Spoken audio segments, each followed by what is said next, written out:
Hello दोस्तों, ये कहानी है एक प्रेम की प्यासी लड़की की। दोस्तों, वीडियो में आगे बढ़ने से पहले हमारे चैनल को सब्सक्राइब अवश्य कर लेना ताकि ऐसी ही और वीडियो आप तक पहुंचती रहे। तो आइए वीडियो शुरू करते हैं। मित्रों, उन दिनों में BA फाइनल ईयर में थी। मम्मी पापा को छोड़कर वेदांत अंकल के साथ ही रहने लगी थी। महीने 2 महीने में वह इधर का एक चक्कर लगाती और मुझसे मिलकर चली जाती। जहाँ तक मैं जानती थी, मम्मी पापा में अलगाव का कारण सेक्स ही था। पापा से रवीना उम्र में बहुत ही छोटी थी। वह शादी कर किसी दूसरे शहर में चली गई थी। पापा को इस मामले में करारी मात मिली थी। इस दौरान मुझे जो भी युवक अच्छा लगा था, मैंने उसे छोड़ा नहीं था। अब तक मैं सैकड़ों पुरुषों के साथ रह चुकी थी, लेकिन उस युवक और देवगन को मैं आज तक भुला नहीं पाई थी। मेरे मन मंदिर में आज भी उनकी धुंधली तस्वीरें थी, लेकिन मैं अतीत को लेकर जीने वालों में से नहीं थी। मुझे तो हर शाम एक नया स्वाद चाहिए था। इस नए स्वाद का चस्का ही शायद मुझे पुरुष दर पुरुष भटकाता रहा। न मालूम मुझ में ऐसी क्या खूबी थी कि जिस भी पुरुष पर वह नजरें टिका देती, वह मुझे पाने के लिए मचल उठता था। यौन क्रीड़ा से भी अधिक आनंद छूने छाने या सहलाने से मुझे मिलता। इसकी वजह मेरे पूर्व आशिकों का इस कला में निपुण होना ही था। स्पर्श, फिर चुंबन, इसके बाद मेरे जीवन का एकमात्र ध्येय बन गया था। अब तक मेरे जीवन में कुछ ऐसे पुरुष भी आ चुके थे जो बड़े उद्योगपति या देश के शीर्षस्थ नेता थे, लेकिन मैंने उनके नाम को भुनाया नहीं था, क्योंकि मैंने कभी इस दृष्टि से किसी पुरुष से संबंध बनाए ही नहीं थे। इसे कोई मेरी जिंदगी की भूल समझे या उसल, मेरी उम्र भी तो पैसे को महत्व देने वाली नहीं थी। खाने पीने या घूमने फिरने में जो पुरुष मेरे साथ होता, वह खर्च करता ही था। मैं उसको निचोड़ना अच्छी बात नहीं समझती थी। समय यूं ही धीरे धीरे बीतता रहा। मैं उन दिनों MA फाइनल ईयर में थी। माँ ने मुझसे मिलना अब बंद कर दिया था। बस पापा ही सहारा थे। यह सहारा भी एक दिन मेरे सिर से उठ गया।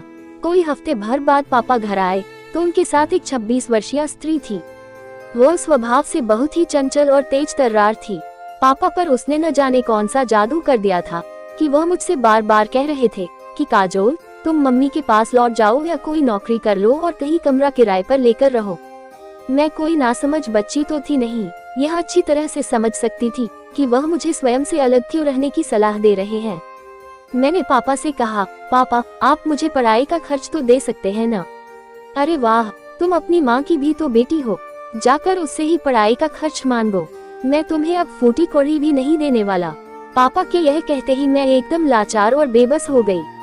ब्रीफकेस में अपना सारा सामान भरकर मम्मी से आकर मिली। वह पापा से भी कहीं अधिक निष्ठुर और निर्मम निकली। उसने कहा, तुम इतनी बड़ी हो गई हो, अपनी व्यवस्था भी नहीं कर सकती। तुम खूबसूरत हो, जवान हो और पढ़ी लिखी हो, क्या तुम्हें पुरुषों से पैसा ऐंठना नहीं आता? मैं तुम्हारी कोई मदद नहीं कर सकती। यह सुनकर मुझे गहरा धक्का लगा। अब मैं क्या करूं? कुछ समझ में नहीं आ रहा था। कुछ सोचकर मैं देवगन से मिलने के लिए उसके घर आई तो पता चला वह और माधुरी दोनों ही जबलपुर में रहकर आगे की पढ़ाई कर रहे हैं। यहाँ छुट्टियों में ही आते हैं।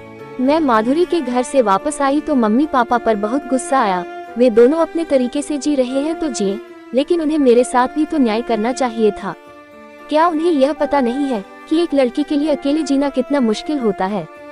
मैं वहाँ से सीधे कॉलेज आई। अब पढ़ने का तो कोई सवाल ही नहीं था। मैं प्रोफेसर मनोहर से मिलना चाहती थी।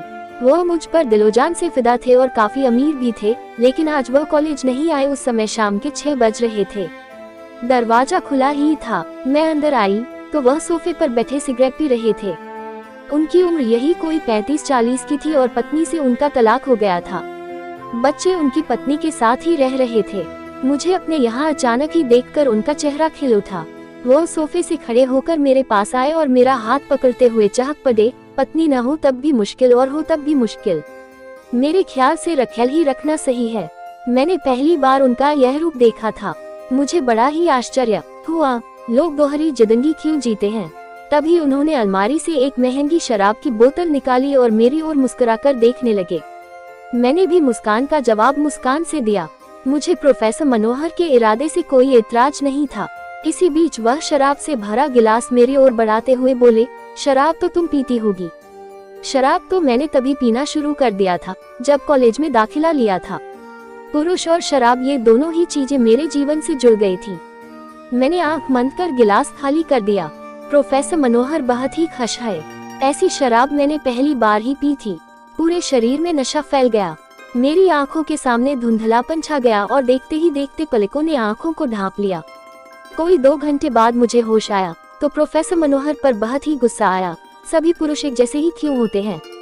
जब मैं मनोहर सर के साथ जीवन जीने के लिए तैयार थी तो इन्हें मुझे शराब में बेहोशी की दवा डालकर पिलाने की जरूरत ही क्या थी?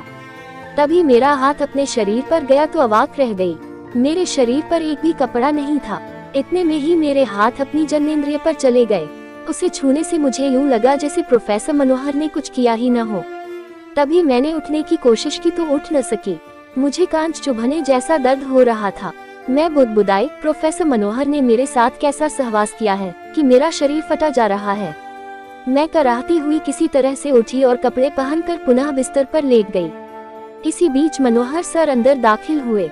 वो मुस्कुरा रहे थे। मैंने घृणा से उन्हें देखा। तुम मर्द हो या हिजड़े? मैं तो पूरे होशो हवास में तुम्हारी बाहों में आने के लिए तैयार थी, फिर तुमने मुझे बेहोशी की दवा धोखे से क्यों पिलाई? क्योंकि मैं उत्तेजित नहीं हो पाता हूँ और मुझे यह बर्दाश्त नहीं कि कोई स्त्री मुझे नामर्द कहकर मेरा मजाक उड़ाए। मैंने तुम्हें बेहोश कर अप्राकृतिक तरीके से तुम्हारे साथ सहवास किया है। वो बड़ी ही बेशर्मी से यह कहकर मुस्कुरा पड़े। मैं खा जाने वाली निगाहों से उन्हें देखती हुई उठ खड़ी हुई।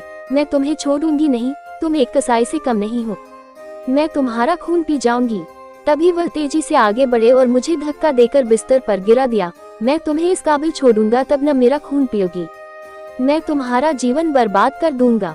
मुझे हिजड़ा एक स्त्री ने ही बनाया है, तो तुम उसका बदला मुझसे क्यों ले रहे हो? मैं डर के मारे कांप उठी, क्योंकि तुम भी तो एक स्त्री ही हो। मुझे हर स्त्री में वही नजर आती है। मैं तुम्हें बेहोश कर करके मार डालूंगा। तुमसे पहले मैं कॉलेज की 2 लड़कियों को ऐसे ही मार चुका हूँ। यह कहकर मनोहर सर पागलों की तरह अपना सिर खुजलाने लगे और अचानक ही मुझे गुदगुदाने लगे। मैं हंसते हंसते बेहोश हो गई। मैं एक ऐसे यौन रोगी के चक्कर में आ गई थी जो दिमागी रूप से बिल्कुल पागल था। जब पागलपन का दौरा उसे पड़ता तो वह कुछ भी नहीं देखता था। मैं हैरान थी, यह कैसा आदमी है जो रात में शैतान बन जाता है और दिन में कॉलेज में जाकर बच्चों को पढ़ाता है। उस समय तो वह एक संवेदनशील इंसान लगता है। इस तरह 2 हफ्ते बीत गए। मैं उसके पागलपन से काफी परेशान रहने लगी थी। मेरे होंठों से तो हमेशा ही खून रिसता रहता था। उसकी हरकतें किसी जानवर से भी बदतर थीं। एक रात प्रोफेसर मनोहर देर से घर वापस आए तो मैं झट से बिस्तर से उठ बैठी। वह मुझे कमरे में बंद करके कॉलेज जाते थे। कुंडी खोलने की आवाज जैसे ही मुझे सुनाई दी, मैं बाथरूम में चली आई और कुंडी खोलकर चुपचाप बैठ गई। अंदर घुसते ही वह सबसे पहले मेरे बिस्तर के पास आए। जब मैं वहां नजर न आई तो वह पलंग के नीचे झुककर देखने लगे। मैं बाथरूम के रोशनदान से उचक कर सब देख रही थी। फिर वह गुस्से से गुर्राए, कहाँ चली गई? मेरे सामने आ जाओ, वरना बिस्तर को आग लगा दूंगा। यह कहकर वह दूसरे, तीसरे, चौथे फिर 5वें कमरे में एक एक कर गए। जब मैं कहीं नजर न आई तो वह थक हार कर शराब पीने लगे। तभी उनके दिमाग में जाने क्या सूझा। वह बड़बड़ाए, लगता है बेवकूफ बाथरूम में छुपी है। यह कहते कहते बाथरूम के दरवाजे को आकर पीटने लगे, बाहर निकल आओ नहीं तो दरवाजा तोड़ दूंगा। बाथरूम का दरवाजा काफी मजबूत था। मुझे पता था जल्दी टेगा नहीं। मैं चुपचाप बैठी रही। अब उन्होंने पैर से धक्का मारना शुरू कर दिया, लेकिन दरवाजा हिला तक नहीं। वह अब काफी बौखला गए थे। मैंने सोचा अगर आज उनके हाथ आ गई तो वह मुझे जिंदा ही चबा जाएंगे। फिर वह सोफे पर आकर बैठ गए और शराब पीने लगे। मैंने बाथरूम में नजर दौड़ाई तो मुझे एक कपड़ा साफ करने वाला लकड़ी का चौड़ा डंडा दिखाई दिया। मैंने उसे हाथ में ले लिया। वह अब काफी नशे में थे। मैंने धीरे से दरवाजा खोला और दबे पांव उनकी पीठ की ओर बढ़ गई। वह मुझे देख नहीं रहे थे। मेरी जान पर बनाई थी। मैं कुछ भी करने के लिए तैयार थी। उनके नजदीक पहुंचते ही मैंने एक जोरदार वार उनकी पीठ पर कर दिया। तभी दर्द के मारे चीख पड़े और पीछे मुड़कर भेड़िए की तरह मेरी तरफ लपके। लेकिन मैं हाथ नहीं आई और तेज कदमों से दरवाजे की ओर भागती चली गई। वह नशे में भी थे और घायल भी हो चुके थे। दौड़ने में मेरा मुकाबला नहीं कर सके। मैंने दरवाजे के बाहर आते ही बड़ी तेजी से फाटक बंद किए और कुंडी लगा दी। वो दरवाजा पीटते और चीखते रहे, लेकिन मैंने पीछे मुड़कर नहीं देखा। जान बची लाखों पाए। उस समय यही कोई रात के 3 बज रहे थे। सुबह जल्दी काम पर जाने वाले बिस्तर से उठ गए थे। पास के मकानों से बोलने की आवाजें सुनाई दे रही थी। मैं तेज तेज कदमों से चलकर सड़क पर आ गई। मेरी मनस्थिति बहुत ही खराब थी। मेरी सोचने की शक्ति भी अब क्षीण हो गई थी। मैं पहले वाली काजोल थी ही नहीं। इन कुछ हफ्तों में ही मेरा पूरा जिस्म ही बदल गया था। मैं दुविधापूर्ण स्थिति में जाने कब तक खड़ी रही, फिर कुछ सोचते हुए आगे बढ़ गई। दोस्तों, आपको हमारी ये कहानी पसंद आई हो तो कृपया हमारे चैनल को सब्सक्राइब जरूर कर देना। धन्यवाद।